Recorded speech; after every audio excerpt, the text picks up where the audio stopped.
And good morning. It is 10/19, March the 28th, 2025. This is the first official podcast episode of Knucklehead Podcast. This is the football podcast, podcast. I am your host, AJ, and we are here. We're going to be talking some football today. So we're going to go right into it. We are going into somewhat old news of March 14th, the UFL. If you don't know, the UFL is the merger of the XFL and the United States Football League. The UFL Players Union files unfair labor practices. With the as of today, there has been no movement on it, but this is what the report says. With the UFL's players not yet willing to strike, the union representing the Spring League's players need to utilize other devices to put pressure on the UFL management. Today they did. The United Football Players Association has announced the filing of unfair labor practices with the National Labor Relations Board. The UFPA makes the following against the UFL. 1. Threatening to cut players because of their participation in protected union activities. 2. Cutting quarterback Quentin Dorme, I'm probably butchering his name, in response to his participation in protected union activities. And 3. Creating new rules regarding player discipline to discourage players participating of being a part of a protected union activities. 3. Creating rules regarding player discipline that have a reasonable tendency to chill players from exercising their rights. And 4. Denying union access to league facilities. And then 5. Threatening to remove union representatives from areas to which the union has lawful access rights. 5. Engaging in surveillance of player participation in protected union activities. And 6.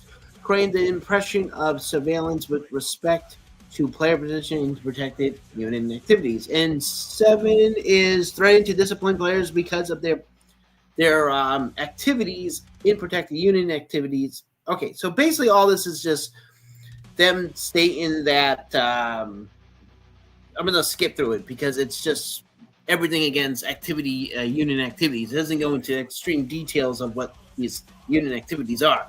But it says the UFL begins its second season in 2 weeks. There's still no... Remember, when this came out as of March 14th. So I'll tell you what the most recent news that I have gathered from when the UFL during this union dispute is. So first of all, they were threatening to strike. Second of all, they felt the wages were unpaid and supposedly, from what I read, is unsafe work practices. All right, so this is my take on this. You are a spring professional football league, which is barely surviving as it is. You have to merge because an outdoor spring professional football league would not survive if there was more than one actual professional league. This ain't arena football. This ain't indoor football where there can be 700 different indoor football leagues. They can't. You cannot survive on that model of multiple leagues. Obviously, at some point, you guys had to merge.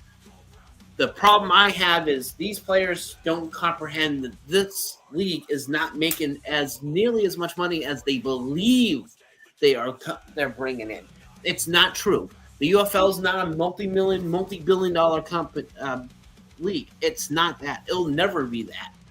You have to come to the terms. You're on the same level as minor league baseball. You should be getting paid at a minor league baseball level for the time being until your product becomes better. Your product will never become better if you're worrying about certain things. However, I don't condone shady business practices when it comes to football players. You are putting your body on the line. That I do agree on. But let's be fair. If you haven't made it in the NFL and you didn't make it in the CFL and you sure hell haven't made it in the arena football or indoor football yet, why are you trying to push a situation where you're essentially going to collapse the league yourself? Because you're forcing these people, they're forcing the owners to pay something that they may not be able to afford. This goes back to what I've said before. The UFL needs to play in smaller stadiums. Plain and simple. The DC Defenders play at a professional soccer league stadium. That's where you should be playing. That's where all UFL teams should be playing, or at least play at a CBS 1 stadium. You do not need to be in a 70,000 plus stadium. You're not a 70,000 plus football league. You cannot fill in 70,000 plus unless you're the St. Louis Battlehawks, which for whatever reason does the most in fans. They were like, "Oh crap! Look what St. Louis do. I think all the teams can do it." No, you can't. You can't. None of you guys can do that. Not even. You can't even get close to it, which stinks. And then this is why I'm telling people that, you know, I love all levels of football. CFL, of the Canadian Football League. I think they either have to divide their divisions into three teams, or really push to get a team out in the Atlantic region of Canada. I've always felt that way. But the UFL starts tonight at 7 p.m. on Fox. It's the St. Louis Battlehawks versus the Houston Roughnecks. With that being said, you know, I think St. Louis has the upper hand. I think they're going to win. Houston Roughnecks have not been the same since the merger of the two leagues, and they essentially folded the original Houston Roughnecks and replaced it with that dumpster fire that is the Houston Gamblers. I thought that was stupid. I think the Houston Gamblers was the one that folded, and all the players from the original Roughnecks should have been the ones left. But that's my personal take on that. Once again, going back to what I was saying, I don't mind the concept of having a union for players, but unless it's for safe practice, safe work environment, then I would be okay with that. That I would be okay with, but not for what is rumored for them. What is rumored to be their main complaint is pay. Listen, beggars can't be choosers at this rate. You're given an opportunity of your skills that a lot of us wish we got paid for our football skills. Obviously, you didn't make the cut, because if you did, you'd be in the NFL right now, not crying about pennies. You're crying about pennies. I hate to say it. I hate being the person that wants to say, grow up and move the fuck on. Stop dwelling on something that you know for a damn fact you're never ever going to get the money that you personally think you deserve, because guess what? At this rate, your skills are not matching up to it. Go out there, throw out bangers, shut out teams, make them kneel biting close to the point where people want to go and buy a UFL ticket over an NFL ticket. When that happens, then go back to the bargaining table and say, this is what we've done for you. We've increased your viewership by, 500%. We getting to the point where you guys are turning people at the door. We deserve our raise. You're not at that point. You can't demand those type of things. Now you want to demand better practice facilities, a better, just a better overall of certain things, fine. But you have to also remember something. Who the hell owns the league? Fox Sports owns 50%, and so does the Cardinal Group, which The Rock himself, Dwayne Johnson, freaking owns. He comes from the professional wrestling world. Okay, there's no unions in professional wrestling, which they probably should be, but there's not. So let's be 100% honest here. When you have that situation, you're fighting a man who's been in both sides of it. You should be blessed for the opportunities you get. It's the way probably some of them look at it. I look at it as professional wrestling. Professional football is a very, very limited career for limited talented people. I always believe that everyone that plays in the arena football, the CFL, even in the UFL, I believe they should be played in the NFL. Unfortunately, a lot of coaches don't know how to work with certain players, and it just never goes that way. So with that being said, I think you guys need to calm down, play the first 4 weeks of the season, and get those viewerships, get those get those people spending the dollars out. So that way, when you go back to the bargaining table, you have something to show. You can't go there when you have nothing to show. Nothing to show for an increase in pay. However, I do agree that the work environment, if it is true and if it's absolutely dog shit, needs to be improved. If not, that is something that you should be more focused on, is the work environment, not pay. But from what I've gathered from all the reports that I have scummed on up here, has all been about pay. And I think that's nonsense. You can't be sitting here trying to negotiate something that you know and everyone else goddamn knows that none of you guys are even on that level to make NFL-like player. Listen, you know what was the death of the original Arena Football League? Their freaking Arena Football League players unit. Why? Because they were asking too much money for a freaking league that wasn't making as nearly as much. However, I do disagree that they did a lot of expansion too quick. It should have been maybe 20 teams minimum, maybe less than that. They should have been 16 teams for Arena Football for that players' union to even make the money that they were trying to make. There were players making, and however, I didn't disagree on the Arena Football player bracket because the player bracket made sense. Said player makes this set amount of money. The problem was when they eliminated the Iron Man rule, where quarterbacks can even play linebackers. As soon as they eliminated the two-sided rule, that's when it got expensive. And that's when that was the end of the Arena Football League, the original Arena Football League. Not that abomination that came last year, which I was excited that it came back. I was like, oh, yeah, the Arena Football League came back. It turned out to be a fucking absolute dumpster fire. And Arena Football 1 is still a dumpster fire. Jeff Fisher, you are a hack. A hack, sir. You brought in a bunch of teams. Here it goes. Here's my hot take of the day. Arena Football 1 should have fucking been better than what it was, and it was absolutely a fraudulent fucking league, and I am beyond pissed about it. I love the original Football League. I love the original AFL. I am so hurt to this very day that league fucking was no longer a thing. I was mad all the way up until when they filed for bankruptcy.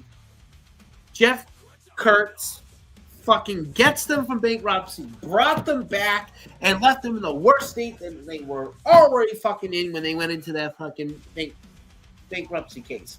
That was absolutely horseshit. Now we're stuck with this abomination that is Arena Football 1. Albany Firebirds came back. They look really good. Thank God they got rid of those horrible, horrible fucking jerseys they had when they did the AFL, joke of a league. And now the AF1 is even thunderclapping of fucking blasphemy of bullshit. I'm coming up with words. That's how fucking frustrated I am. And then we have the indoor football league that is thriving. Absolutely thriving. I don't hear anything about players fucking not getting paid or, you know, fucking not getting a hotel rooms or, you know, they got booted out of their hotel. Like, I don't hear any of that shit. I hear very good things about the IFL. Speaking of the IFL, I think their season already started. I have to figure out. I think week 1 already happened. I know that tonight, the Quad City Steamrollers are at Worcester, Massachusetts for the Massachusetts Pirates. I'm gonna go look at okay, so let's recap week 1, March 21st, Friday. They're not playing Worcester anymore. They're playing Lowell. Okay, so the Massachusetts Pirates played the Jacksonville Sharks, lost 46-25. The Green Bay Blizzard played Quad City Steamrollers. They lost 37-39. Tucson Oilers at the San Antonio Gunslingers. Tucson Oilers won 28-20. That's it for week 1. Week 2 is tonight. Starts tonight in Lowmass at the Target Center. Quad City Steamrollers take on the Massachusetts Pirates. The Iowa Barnstormers at Green Bay Blizzards, not Packers, sorry. Fisher Freight at Northern Arizona Wranglers. Tucson Sugar Skulls at the Arizona Rowlers. San Antonio Gunslingers at the Bay Arena Panthers. Vegas Nighthawks at the San Diego Strike Force for week 2. That's so the San Diego game is March 31st. March 30th is San Antonio at Bay Area. March 30th, Tucson at Arizona. And then tomorrow, Saturday, will be Fisher's Freight at Northern Arizona. And then 2 Friday night games is Quad City of Massachusetts. And then Iowa at Green Bay. Predictions. Quad City beats Massachusetts. Iowa Bondstormers beat the Green Bay Blizzard. Fisher Freight beats the Northern Arizona Wranglers. Tucson Sugar Skulls lose to Arizona Growlers. The Panthers beat the Gunslingers. The Strike Force beats the Hawks. And that's my week 2 predictions of the AFL. UFL games. Well, let's just hope that they have a season. At this rate, it looks like they are going to have a season, but who knows? With that being said, let me go and see what the first game is. All right, week 1 tonight. St. Louis Battlehawks at Houston at the Houston Roughnecks. I go Battlehawks. San Antonio Brahmas versus the Arlington Renegades. At Arlington, I'm going to go with San Antonio. Michigan Panthers at the Memphis Showboats. Automatically go with the Michigan Panthers. Defending champions, the dynasty itself, Birmingham Stallions at the DC Defenders. I'm going to go with Birmingham. And that's for week 1 for the UFL. Let's talk about the abomination of the league, the AF1.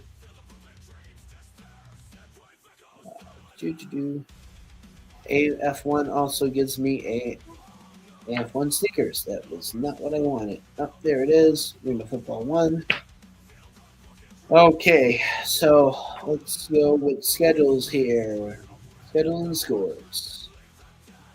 All right, so we are.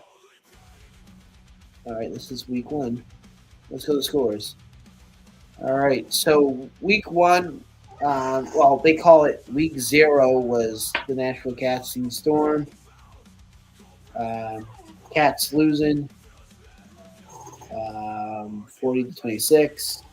Then Outlaws versus London Lightning, which was 78-36. Liberty versus Triton, 12-40. Storm versus Wolfpack, which was 63-33. Storm versus Firebirds, which was 20-78 Firebirds, and then Lightning versus Wolfpack, which was 28-35. Wolfpack finally won a game. They have been hot garbage for a bit. So I guess this week is week 3 for the AF1. Liberty versus Triton. The Tritons. Firebird versus Cats. Lightning versus the Storm. Prediction for that. Liberty beats the crap out of Tritons. Firebirds beat the Cats. Storm beats Lightning. That is my prediction for week 3. NFL news. The saga that is Aaron Rodgers still has nowhere to go. No clue what's ever going to happen with that. I'll be honest. Let's go to the off-season tracker here. Let's see what happened. March 27th, the Jets signed wide receiver Josh Reynolds to a 1-year, $500 million deal. Eagles signed offensive tackle Matt Pryor to one-year deal. Falcons signed kicker Lenny Craig. Doesn't tell me how many years. March 26th, Broncos re-signed fullback Michael Burton. Titans signed wide receiver James Porsche. Titans signed QB Tim Boyle. March 25th, the Giants signed QB Russell Wilson to 1 year. Patriots signed wide receiver Stephon Diggs to 3 year, $69 million. The Ravens signed defensive back, can't pronounce his name, Chavo something, to 1 year. Sorry, I can't pronounce names for the life of me. I need to practice that before I do these streams. Raiders signed tight end Ian Thomas. Buccaneers re-signed guard Su'a Opa. Seattle signed wide receiver Steven Sims. March 24th, Raiders signed defensive line Iki Foto. Seahawks signed tight end Eric Saubert. Cardinals re-signed tight end Travis Vogt to 1 year. Chiefs re-signed defensive tackle Mike Pennell. Titans signed kicker Joey Sy. Chargers re-signed safety Tony Jefferson to 1 year. Saints re-signed defensive back Ogo Amadi to 1 year. Saints signed offensive lineman Dylan Radunz to 1 year. Bears signed defensive back Nick McLeod. March 22nd, Giants signed wide receiver Zach Passel to 1 year. Panthers re-signed safety Nick Scott to 1 year. Here's the most interesting one. Giants signed quarterback Jameson Wilson to 2 years, $8 million deal. Saints signed wide receiver Brandon Cooks to a 2-year, $13 million deal. Chargers signed tight end Tyler Conklin to 1 year. Conklin, I can't pronounce that correctly. Titans signed offensive tackle Trent Brown to 1 year, $3 million deal. Lions signed Maddox, defensive back Maddox to 1 year deal. Browns signed linebacker Jerome Baker. I'm gonna stop at that because there's so much sign-ins and I'm not gonna go all the way to the beginning of March. But that's what you got so far in your